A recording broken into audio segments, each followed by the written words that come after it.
Huwag kayo magagalit sa akin, mga Katoliko. Bakit naging negro si Kristo? Iniinsulto nyo ba si Kristo? Na kahit ano na lang gusto nyo gawing kulay, gagawin nyo. Merong pula, merong kulay Chinese, may kulay. Tapos miski yung Santo Niño, may ginawa sila, Santo Niño, barbero. Santo Niño, basketball player. Puro pang-iinsulto kay Kristo pinagagawa nitong mga ito eh. Hindi ba kayo nahahalayan na ginaganyan nyo ang Kristo? Kung iginagalang nyo bilang tagapagligtas, accurate ba yan? Accurate ba yan na si Kristo'y negro? Hindi totoo yun. Hindi negro si Kristo. Si Kristo'y Hudyo. Hindi siya negro. Tandaan nyo yun, mga kapatid. Kaya mali po yung ginagawa ng Katoliko na yan. Actually, hindi mo dapat lagyan ng larawan eh. Bakit?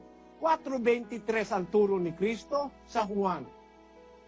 Datapwat dumarating ang oras at ngayon nga, nasasambahin ng mga tunay na mananamba ang Ama sa Espiritu at katotohanan, sapagkat hinahanap ng Ama ang mga gayon na maging mananamba sa Kanya. Ang Diyos ay Espiritu, at ang mga sa Kanya'y nagsisisamba ay kinakailangang magsisamba sa Espiritu at sa katotohanan. Hindi magsisisamba sa larawan. Ang sumasamba sa Diyos, palibhasa ang Diyos ay Espiritu, walang laman, walang buto, kailangang magsisamba sa Espiritu at sa katotohanan. Yan po ang manner ng pagsamba.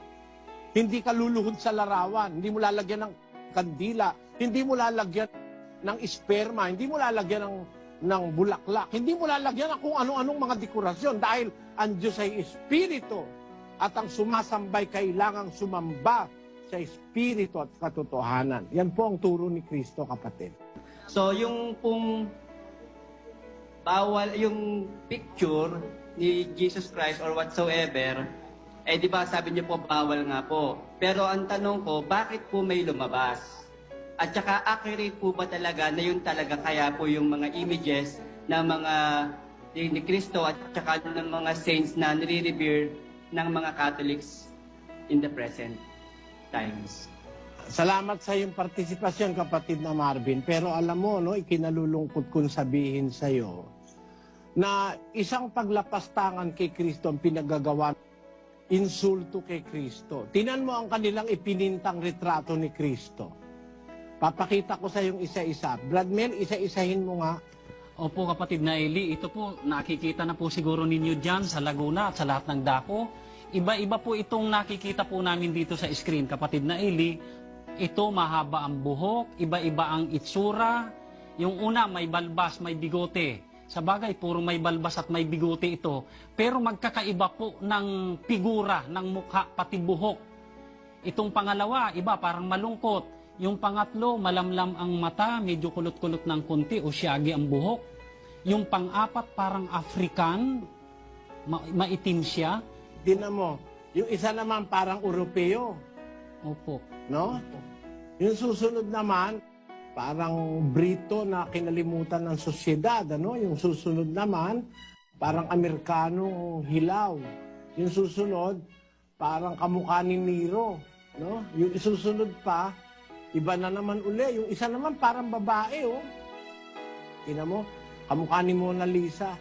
Yan ang pruweba. Hindi totoo yung ginagawa nila na yan. Kasi, ang tao, maging matanda, bata, o ano man ang kalagayan sa buhay, at least, 2 photo, magkakapareho. 3 may kapareho.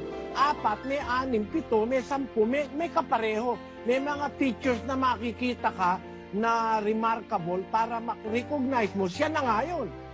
In different settings or in different costumes or clothing, makikita mo yung facial expression, may mga kapareho. Dito walang magkapareho kahit isa. At napakalapastangan kay Kristo. Bakit? Bawal ni Kristo sa lalaki mahaba ang buhok, hinabaan ang buhok ni Kristo. Pwede ba naman sabihin ni Kristo, bawal sa lalaki mahaba buhok, lalaki siya, mahaba buhok niya. Nasa Biblia yun eh. Basahin natin ang 11:14 ng unang Korinto.